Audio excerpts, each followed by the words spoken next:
सूचना केवल हमारे विचार हैं, वित्तीय सलाह नहीं। निर्णय लेने से पहले खुद शोध करें। किसी भी लाभ या हानि के लिए हम उत्तरदायी नहीं हैं। आज हम देख रहे हैं Tinna rubber and infrastructure limited के 2025-26 Q1 की standalone financial performance. Starting with the sales, पिछले क्वार्टर से सेल्स में -1% का डिक्रीज हुआ है, मगर कंपनी ने पिछले साल के मुकाबले मार्जिनल सेल्स डिक्लाइन रिपोर्ट किया, around -6.5%। Expenses -4% quarter on quarter decrease हो गए हैं, जो साल भर के -5% के डिक्लाइन के साथ अलाइन करता है। एक्सपेंसेस में डिक्रीज अच्छा है, लेकिन सेल्स में डिक्रीज निराशा की बात है। ऑपरेटिंग प्रॉफिट, जो पिछले साल के कंपैरिजन में -13% डाउन हुआ है, quarter on quarter around 17% increase हुआ है। Operating profit margin (OPM) annual basis पे -1% से डिक्रीज हुआ है और पिछले क्वार्टर के कंपैरिजन में 2.5% से इंक्रीज हुआ है। एक्सेप्शनल आइटम्स को ऐड करके अदर इनकम पिछले क्वार्टर के कंपैरिजन में -79% गिर गई, बावजूद इसकी ईयरली डिक्लाइन -33% हुई है। इंटरेस्ट एक्सपेंसेस पिछले क्वार्टर से 22.5% अप हुआ, लेकिन ईयर ओवर ईयर इंक्रीज 24% हुआ है। डिप्रिशिएशन कॉस्ट में 1% का क्लाइम देखने को मिला और ईयरली बेसिस पे 33% का इंक्रीज देखा गया। Profit before tax annually -23% decrease हुआ, लेकिन प्रीसीडिंग क्वार्टर से 6.5% बढ़ा है। इस साल कंपनी ने 25.5% टैक्स पे किया और क्वार्टरली कंपनी ने 25.5% टैक्स पे किया है। नेट प्रॉफिट ने ईयर ऑन ईयर -23% का डिक्लाइन दिखाया, लेकिन लास्ट क्वार्टर से 5% का इंक्रीज हुआ है। इस क्वार्टर में कंपनी का परफॉर्मेंस ठीक रहा, ऑपरेशनल एफिशिएंसी में कुछ सुधार हुआ है। वहीं अगर एनुअल एनालिसिस की बात करें तो साल के दौरान कंपनी का परफॉर्मेंस अच्छा नहीं रहा।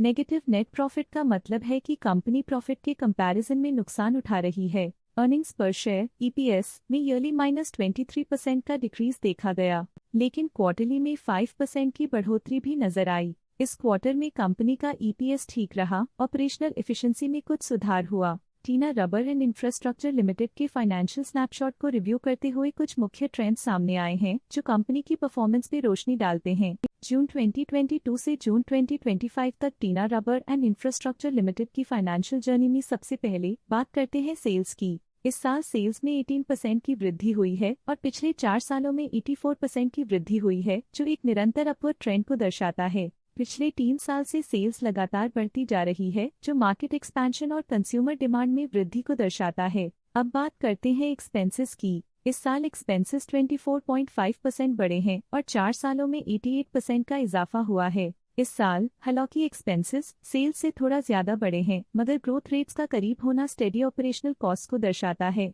इस साल ऑपरेटिंग प्रॉफिट -12% कम हुआ, लेकिन पिछले 4 सालों में 60% का इजाफा हुआ है। इस साल नेट प्रॉफिट में -13.5% की गिरावट हुई, लेकिन पिछले 4 सालों में 103.5% की बढ़ोतरी हुई है, जो कंपनी की मजबूती दिखाता है। इस साल नेट प्रॉफिट में आई कमी के बावजूद पिछले सालों में हुई पॉजिटिव वृद्धि एक अस्थायी मार्केट एडजस्टमेंट को दर्शाता है। EPS के लिए रास्ता कठिन रहा है। इस साल EPS -37% डिक्रीज हुआ और पिछले 4 सालों में कुल मिलाकर -25.5% की गिरावट हुई है।